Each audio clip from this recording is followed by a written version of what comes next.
اعوذ باللہ من الشیطان الرجیم بسم اللہ الرحمن الرحیم وللہ علی الناس حج البیت من استطاع الیہ سبیلا ومن کفر فإن اللہ غنی عن العالمین وأذن فی الناس بالحج یأتوک رجالا وعلى كل ضامر یأتین من كل فج عمیق وقال النبی صلی اللہ علیہ وسلم من حج للہ فلم یرفث ولم یفسق رجع کیوم ولدته امه۔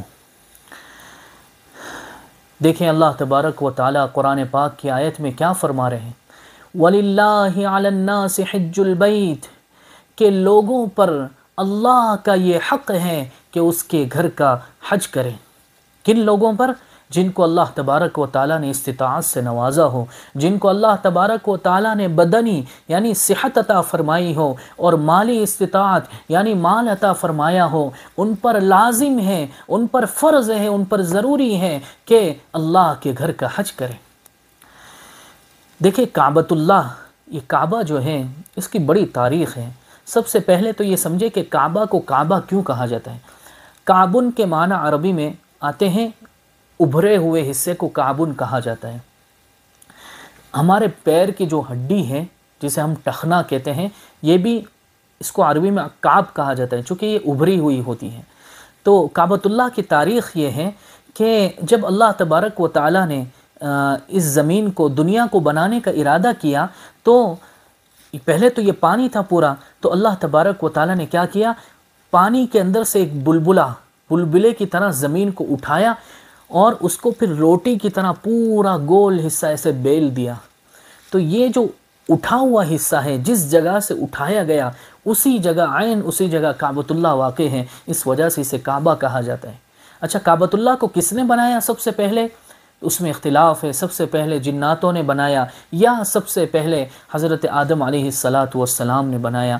پھر اس کے بعد زمانہ گزرتا گیا، یہاں تک کہ حضرت نوح علیہ السلام کا زمانہ جب آیا تو ان کے زمانے میں ہم سب جانتے کہ طوفان آیا، تو طوفان کی وجہ سے اللہ تبارک و تعالیٰ نے اس کعبہ کو اٹھا لیا، اور پھر حضرت ابراہیم علیہ السلام کے زمانے میں حضرت ابراہیم علیہ السلام نے اپنے بیٹے حضرت اسماعیل کی مدد سے اس کو نئے سرے سے تعمیر کیا۔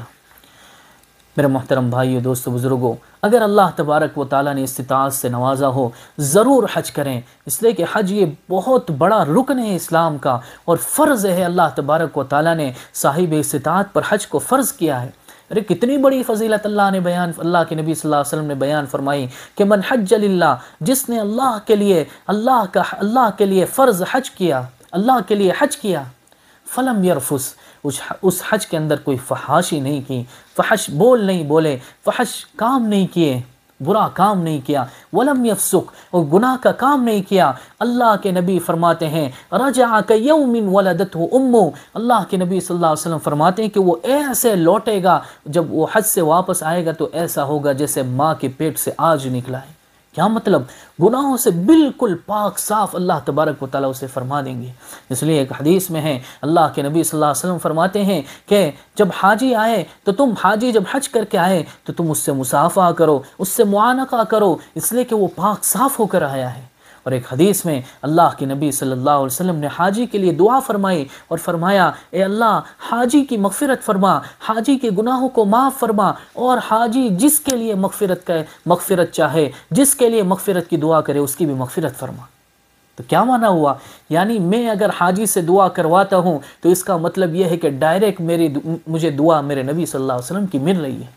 تو اس لیے بہت بڑی فضیلت ہیں، صاحب استطاعت لوگوں کو یہ ضرور حج کرنا چاہیے۔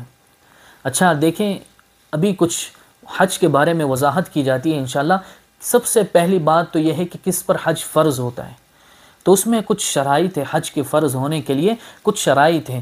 سب سے پہلی جو شرط ہے حج کے فرض ہونے کے لیے وہ یہ ہے مسلمان ہونا۔ دیکھیں، اسلام سب سے پہلی شرط ہے ہر عمل کے لیے، چاہے وہ حج ہو، نماز ہو، روزہ ہو، زکوٰۃ ہو۔ اگر کوئی غیر مسلم حج کرتا ہے اس کا حج قبول نہیں، اگر کوئی غیر مسلم نماز پڑھتا ہے اس کی نماز قبول نہیں، اگر کوئی غیر مسلم روزہ رکھتا ہے قبول نہیں۔ سب سے پہلی جو شرط ہے ہر عمل کے لیے وہ اسلام ہے۔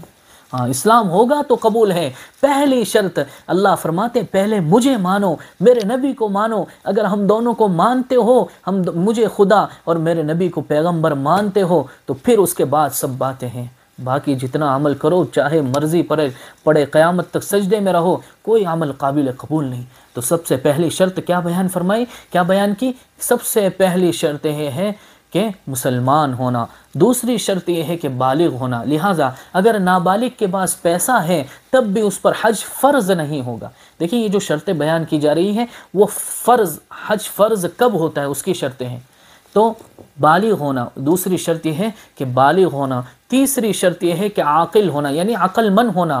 اگر کوئی شخص پاگل ہے، مجنون ہے، دیوانہ ہے، چاہے اس کے پاس پیسہ ہے، لیکن ایسی صورت میں اس پر حج فرض نہیں ہوگا. اور چوتھی شرط یہ ہے کہ حج کے سفر پر قادر ہونا. کیا مطلب؟ یعنی بندے کے اندر اتنی صحت ہو، تندرستی ہو کہ وہ حج کے جو مناسک ہے، حج کے جو ارکان ہیں اس کو اچھی طرح ادا کر سکے. اگر اتنی صحت ہے تو پھر ایسی صورت میں اس پر حج فرض ہو جائے گا. اور نمبر 5 جو ہے یہ حج کا وقت ہونا. ہاں کہ حج کے ایام میں حج فرض ہوتا ہے، حج کا وقت ہونا.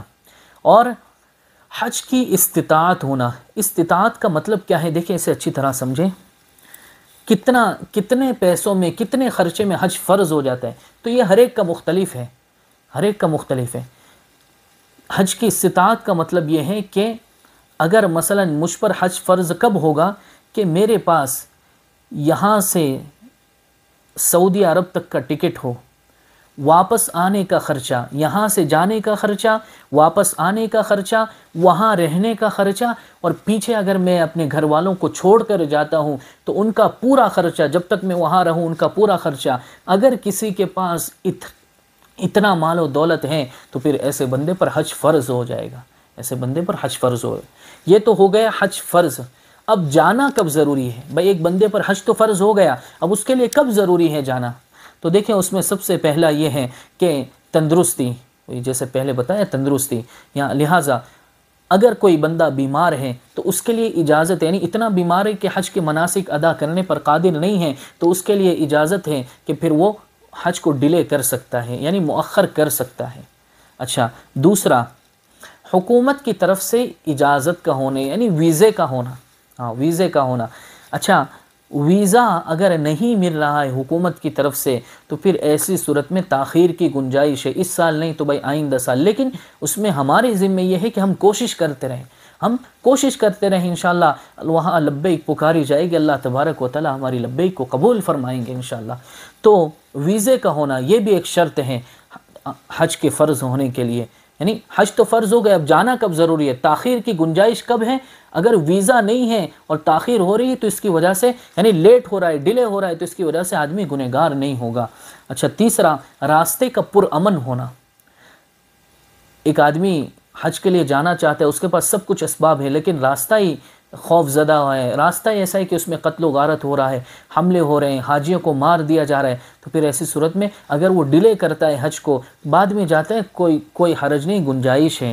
اسی طرح بالغ عورت کے لیے محرم کا ہونا ضروری ہے. ہاں بالغ اگر عورت ہے تو اس کے لیے محرم کا ہونا ضروری ہے. لہٰذا جب تک محرم، چاہے وہ بوڑھی عورت ہو، جب تک محرم اس کے ساتھ نہیں ہے وہ حج کے، اس کو اجازت نہیں ہے کہ وہ حج کے لیے جائے. اسی طرح عورت کا عدت میں نہ ہونا. عورت اگر عدت میں بیٹھی ہوئی ہے حج کے زمانے میں تو پھر ایسی صورت میں عورت کو اجازت نہیں ہے کہ وہ حج کے لیے جائے. اس کو پہلا ضروری ہے کہ وہ عدت کو پوری کرے، چاہے پھر اس کو حج مؤخر کرنا پڑے، آئندہ سال جائے وہ. تو یہ حج کے کچھ شرائط ہیں. دیکھیں اللہ تبارک و تعالیٰ نے دیا ہو اور یہ ساری چیزیں پائی جا رہی ہو تو ضرور جائیں، اس لیے کہ حج نہ کرنے پر جو وعید ہے، اللہ کی پناہ بڑی سخت وعیدیں آئی ہیں. خود اللہ تبارک و تعالیٰ قرآن پاک میں فرماتے ہیں یہی آیت لانے کے بعد کہ وَلِلَّهِ عَلَى النَّاسِ حِجُّ الْبَيْتِ مَنِ اسْتَطَاعَ إِلَيْهِ سَبِيلًا، کہ لوگوں کا حق ہے کیا کہ بھئی وہ حج کرے، اللہ تبارک و تعالیٰ کے لیے حج کرے. یہ لوگوں کا حق ہے، اللہ پر لوگوں کا حق. تو اچھا تو اگر کوئی نہیں کرتا ہے تو پھر اللہ آگے فرما رہے وَمَنْ كَفَرْ فَإِنَّ اللَّهَ غَنِيٌّ عَنِ الْعَالَمِينَ. کیا مطلب؟ اگر تمہارے پاس صحت ہے، تندرستی ہے، ہمارا دیا ہوا مال و دولت ہے، اللہ فرما رہے پھر بھی اگر تم حج کے لیے نہیں جاتے اللہ فرماتے اللہ کو کوئی ضرورت نہیں ہے، اللہ کو کوئی ضرورت نہیں ہے تمہاری عبادتوں کی، اگر تم نہیں کرتے پھر جاؤ، کوئی ضرورت نہیں۔ یہاں تک کہ نبی علیہ السلام نے فرمایا جس پر حج فرض ہو گیا تھا بلا کسی عذر کے نہیں گیا، پھر اسی حالت میں اس کی موت آ گئی، اللہ کے نبی فرماتے چاہے وہ یہودی ہو کر مرے چاہے نصرانی ہو کر مرے، ہمیں کوئی فرق نہیں پڑتا اس سے۔ عجیب، کتنی سخت وعید ہے۔ دیکھیں اللہ تبارک و تعالیٰ نے جہاں پر بیت اللہ شریف ہے، کعبۃ اللہ ہے، ٹھیک اس کے اوپر بیت المعمور ہے، یہ فرشتوں کا قبلہ ہے۔ بتانا یہ مقصود ہے کہ اللہ کو دیکھیں ہمارے عبادتوں کی ضرورت نہیں ہے، فرشتوں کا جو قبلہ ہے، فرشتوں کا جو کعبہ ہے، اس میں فرشتے جب طواف کرتے ہیں، فرشتے اتنی کثیر مقدار میں، اتنی زیادہ مقدار میں فرشتے ہیں کہ جو فرشتہ اس گھر کا ایک مرتبہ طواف کر لیتا ہے قیامت تک اس کا نمبر نہیں آئے گا، کبھی اس کا نمبر نہیں آئے گا۔ کتنی کثیر مقدار میں کتنی کثیر مقدار میں اللہ تبارک و تعالیٰ نے فرشتے پیدا کیے، پھر اس اللہ کو ہماری عبادتوں کی کیا ضرورت؟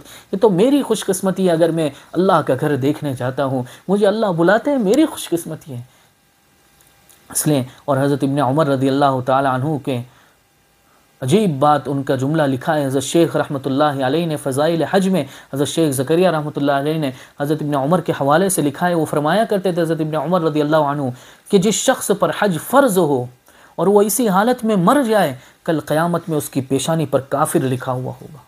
اللہ اکبر، کتنی سخت وعید۔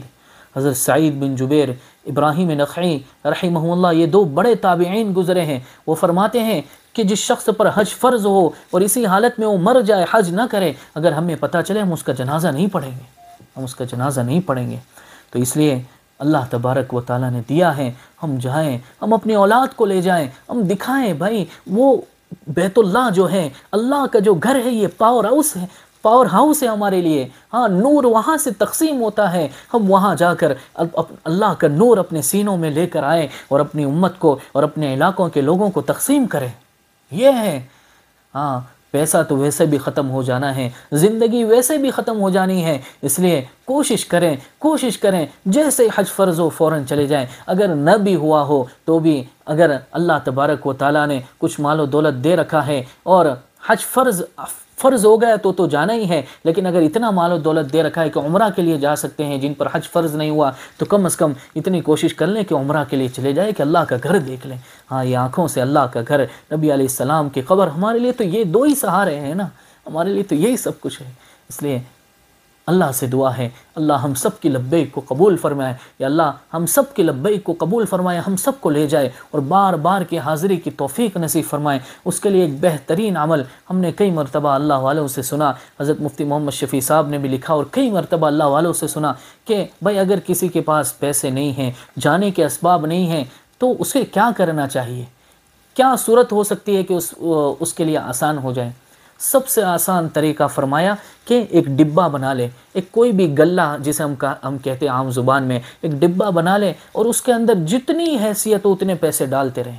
بھائی مہینے میں اگر 10 روپے بھی ڈال سکتا ہے تو ڈالے، روزانہ اگر 2 روپے بھی، 1 روپیہ بھی ڈال سکتا ہے تو ڈالے، یا جتنی حیثیت ہو اتنی ڈالتا رہے، اور نیت یہ ہو کہ اس سے میں انشاءاللہ اللہ کا گھر دیکھنے جاؤں گا، اس سے میں اللہ کا گھر دیکھنے جاؤں گا۔ قسم خدا پاک کی کچھ دن گزریں گے یا کچھ سال بھی نہیں گزریں گے، اللہ تبارک و تعالی ہمیں حج کی توفیق نہ، اللہ بھی تو دیکھتے ہیں نا بندے کی تڑپ، اللہ بھی تو دیکھتے ہیں کہ کون بندہ کتنی تڑپ سے، ہاں دیکھیں قسم خدا پاک کی، پیسوں سے کوئی نہیں جایا کرتا، اللہ جسے بلاتے ہیں وہ جاتا ہے، اللہ جسے بلاتے ہیں وہ چاہتا ہے۔